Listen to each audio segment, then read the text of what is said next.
Hi and welcome to the church office. We've probably never met before. My name is Jonathan Thomas. I'm a pastor of a church in Abergavenny, and I've been friends with Gavin from the church office for a number of years, and over the last year through the church office website and as well behind the scenes, Gavin has been helping me and my church in a transitioning process.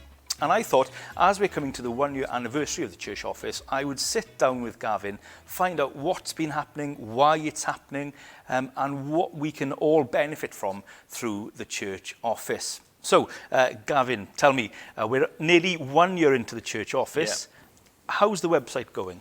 It's going well. Every time I check the stats, I am always surprised at how it's going.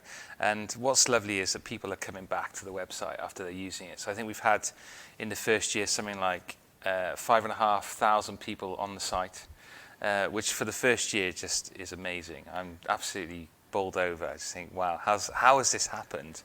And then we've had about 8,500 people, kind of doing different sessions. So they've been on, they've come back, they've downloaded something, they've used it, they've listened to a podcast, and so it's crazy to think the numbers of people are using it, which is nice. I mean, I was looking at some of the numbers, and you've had people from 85 different countries kind of log in. It's mad, yeah. You look behind the scenes and you can see 85 countries, and you can see the number of times they've logged in, what they've downloaded, what they've used. And in Nigeria, they've downloaded like a loan policy, and you think, how on earth is that happening, But it's happening, and I was absolutely amazed. 85 countries, God's got to do something, because, just putting a website together doesn't draw that number of countries to use it. And so they've used download a podcast, a video, used a document of some kind. I've had a few people get in contact and just say, hey, we love what you're doing, either via YouTube or something like that. So yeah,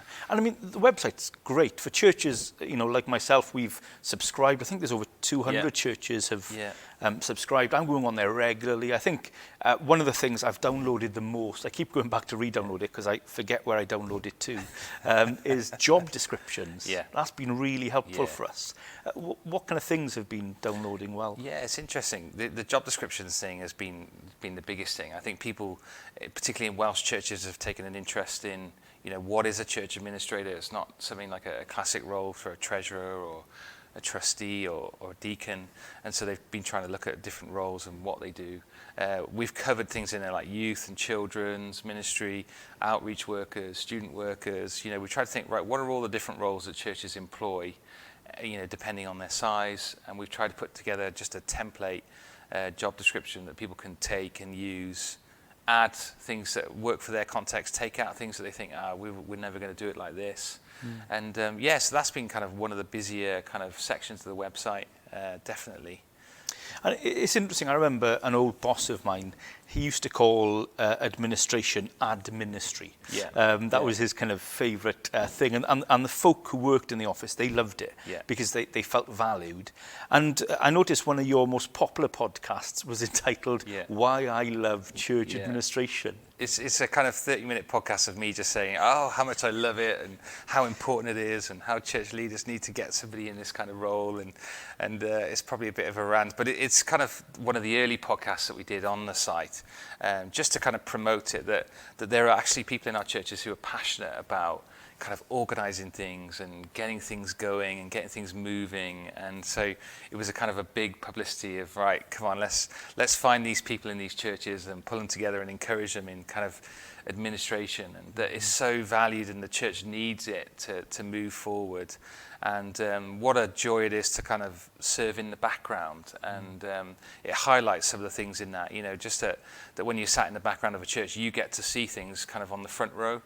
And you get to see God work in different people's lives and conversations and events and Bible studies. And you see it all and it's like, oh yeah, this is great. I love this. And it's what I've been encouraged by is with the website and church office, you've been able to do it from two angles, I think. So you've got things for church administrators, but you're also looking at it from the kind of pastor's point of view. So another one of your most popular videos has been a pastor's perspective on administration. Yeah, I was keen for that, to have those two different perspectives, because I want to serve administrators. But right at the start of kind of putting the church office together, there was this real heart to serve pastors who don't have anyone in the role like a church administrator. So Pete and I have worked at Christ Church for the last 18 years, and we've been able to kind of do him do pastoral ministry, me do that kind of management, administrative stuff, and it works well. And I really felt this burden for pastors who were on their own, who are trying to juggle, like a COVID risk assessment, and is trying to care for their church through this time, and trying to make sure they've got all the legal obligations and all those things done correctly. I just thought they're going to be overwhelmed, and so there's a real. Hopefully, people can pick up that heart that I'm for pastors, want to release pastors and help pastors to do what they should be doing. You know, preaching the word, caring for folk, and if my site can enable them to save time, or can just give a bit of confidence that they're on the right road, on the right way, then that's kind of what I'd love to do. And that's been, I think, fair for us. You know, we've been going on the website, downloading policies, looking, you know, at different things that you advise. But as well, it's not just the website. I guess you meet with people, you phone people, you do kind of services as well that perhaps not everybody's aware of. Tell us a little bit about that. Yeah, it's something, some part of the website that we've never really pushed. I think I've had a number of churches through the site that have contacted us, you know, saying, can you help us with a magazine for like an older congregation that wanted to put something together during COVID and didn't know what to do, and we were able to set up templates for them, say, right, use these and make a start. Similar for other churches, I've gone in the background and done what we've called kind of a review, looked at what kind of staff they've already got in place, what kind of roles they've got, looking at what they want to build for the future, and we've kind of sat with a number of church leaders and discussed kind of different options of things that they could consider, repositioning staff, retraining staff, and you know, all that kind of stuff, all those kind of conversations. So yeah, sat with a number of senior pastors who kind of just one-to-one saying, you know, help me, you know, I don't know what to do with this. We want to move forward. We want to move the church in this direction, and we know we need some administrative, you know, support. What do you think that looks like? Helping people get set up on, you know, good church management systems like Church Suite. I think we helped you, didn't we, get going on, and saying, right, there's really good tools out there that sometimes pastors don't have time to research and look into. And so we can connect you, you know, quickly on those services side of things. Because one of the things, you know, 20 years now in ministry, with every passing year, I realise administration is not about administration. Yeah. You know, you just have to look at Acts chapter 6, and you see when the church isn't administered properly, it has pastoral implications and it has missional implications. People are left out, people are hurt. You know, once you get the wrong people doing the wrong things and doing them badly, it's never good. So actually, as a church, we felt we were in that kind of Act 6 situation. We were looking at loads of different possibilities about trustees and staffing and how to best invest. And then I can still remember one elders meeting. We just said, well, Christchurch have Gav.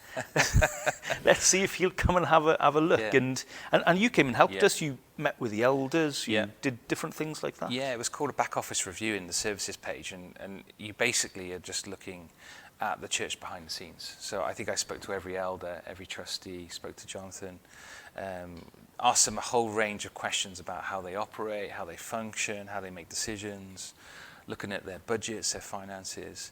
And that time kind of invests sort of, you know, 7 or 8 hours into a church. And from that, we will be able to kind of look at some recommendations, say, oh, do you know what, I noticed this. You might want to consider, you know, addressing that. Or this is really strong. You know, you've got people who are really positioned well. And just look at different ways that we can kind of encourage or recommend and challenge different maybe a different viewpoint or a different way of doing something. And I think, there's been a number of churches that have sort of benefited from those sort of times. And I know Pete's has always been keen here at Christchurch for me to have some time to support other churches and to bless other churches. And so there are options. You know, we've spent some time with a number of churches down in Swansea and supporting them in different roles and different ways so that they can look at their budget and how the budget and what they're trying to achieve, how those two things match together. And, you know, if they really want to reach out to kids ministry and young people in their area and they're only spending £500 a year, you know, you think, right, it's a real priority, but how do you rearrange your budget to to make those priorities happen. Yeah, and I think we found it really helpful because, well, it's changed the way we've done things. It's changed our staffing structure. It's changed our trustee structure. You know, I don't want to put people off, but it did make big changes. But it's been so helpful because having someone come in and look at things, and you know, you didn't tell us what to do. You just pointed things out and suggested things, showed options, which was really helpful for us to look at. And some things we were just going, why didn't we think of that? Why didn't we see that? Why didn't we see it? And fresh eyes. And then some things that we'd never come across before, which just saved us so much. And it just, I think the word is confidence. It gave us confidence to make the change. Yeah, because you've gone from having a kind of children's ministry worker and a, you know, kind of outreach worker, and to more of a church administrator now, mate. I've persuaded you to go down this road, a part-time church administrator. I love that, and I'm excited to see the kind of fruit of it, of what's going to happen. Has it made a difference already? It's made a huge difference. Really? I mean, it's just, you know, I don't want to say too much to embarrass our church administrator, but, you know, our comms is so much better. The church know what's happening, so they feel so much better. And we're just using our time more effectively and helping people to serve more effectively, which is brilliant. So we're finding those opportunities to get involved. And I think that's what is one of the great things about a church administrator role, is that it makes things mobile, doesn't it? So, you know, you want to sit with a pastor like yourself and say, right, John, what do you want to do this year? What's God stirring in you to direction? What events you want to do this year? What things do we want to do with the church? And having someone in that church administrator's role means it go, right, we could do that.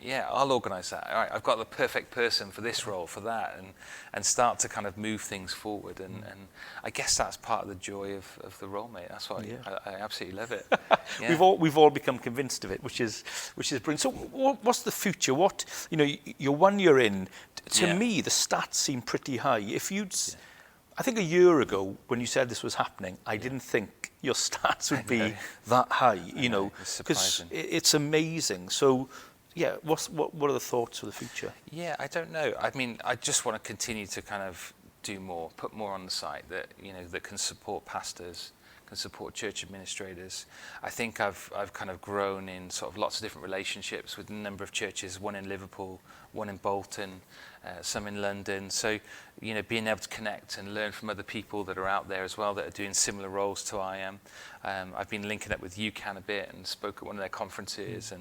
And so I'm hoping that, you know, I want to kind of serve more churches, I guess, in Wales. You know, that's where we're based. That's really the heart of where we're at. We know a number of pastors that I think would benefit from some time together, would benefit from, you know, maybe listening to some of the stuff on the church administrator role.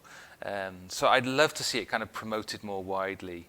One thing I'd love to see happen, and I don't know if this will ever happen, but something to pray for, is that some of the universities or training, where there's training of pastors that is going on, whether there's a week or a day or something that the church office can go and support, you know, those that are coming into ministry, that are new, that are going to be carrying a weight of responsibility. It would be great to connect with them and say, right, have you thought about church management? Have you thought about church administration? How do you get people in the right positions? Because often we can get the wrong deacon in place, or, you know, the treasurer's been serving in it for 25 years and you know, we need to move them on, but we don't know how to move them on, and all those things, they can be quite hard when you're also carrying the kind of ministry burden as well. So I'd love to see something grassroots level to go, right, hey, we can serve there. Not just me, but there are other church administrators who are in big churches or have done it for a number of years in smaller churches that can speak into this. So I'd love to see something like that. That would be fantastic. And how can we support that? Because, you know, there's people watching this who are like me, we're downloading from the website, where, you know, I phoned you this year when we were making a final employment appointment, and, you know, I just needed that kind of confidence to know we were doing the right thing. Wanted to check a couple of things out with you. So, you know, for those of us who are using the website and the services, how can we best serve and support you in the church office? I'd love to get some feedback, you know, and please feel free to make requests and say we'd love to, you to speak into this topic, or would you put more together? We had a couple of requests from churches that were talking about how do they kind of the well-being of staff. How do you give people rest? How do we maintain the Sabbath day when people work at the church? And so we've been spending some time thinking about that and looking into that. Some questions have come about, isn't a church deacon the same as a church administrator, and what's the differences and what are similar things? And so I think there's some good topics like that would come in. So people emailing or getting in contact and just saying, hey, have you got anything on this material? And if we haven't got something, then we'd want to put the time into trying to write something. I had a church who wonderfully got in contact, and they'd used us on the services. We'd helped them organise something in their staff and policies. We did a policy review and a pay structure review, and it was great, and they were really blessed by it. And they were kind enough to pay for my time and said, right, what does it cost to run the church office for a year just to maintain the site? And they were like, right, we'll cover the cost of it. How do we make this free resource for churches? And I loved this heart, and I thought, do you know what, that's great. And so if people want to consider giving something to the church office to enable it to be a free resource, it's not something that I'm looking for any kind of employment from or anything like that. We want anything that we get, we just want to be able to use to focus into different areas, to do more video stuff, to do more podcasts, get more people on using it. So so there's a few things, but I get on and use it and give us some feedback, and we'd love that. No, brother, thank you so much for it. It is amazing to have this free resource with no paywall, we just go on to, and so I'm sure so many of us will want to support in prayer and finances and in spreading the word. But Gavin, to you and the team and all of the church office, thank you so much, and we praise God for what's happening. Oh, superb! I'm absolutely amazed at God's grace and kindness in it. It's just wonderful. You get to speak to different churches where He's gone, this has made such a difference. You're thinking, this wouldn't have happened if God hadn't initiated something, that He hadn't brought stuff together. So it's lovely. I love hearing just kind of evidences of grace of people that have taken stuff and it's just blessed them and blessed their church. So so feed it back to us. We'd love to hear more, and like John says, please pray for us. That'd be so encouraging. Bless you. Thank you. Thank you very much.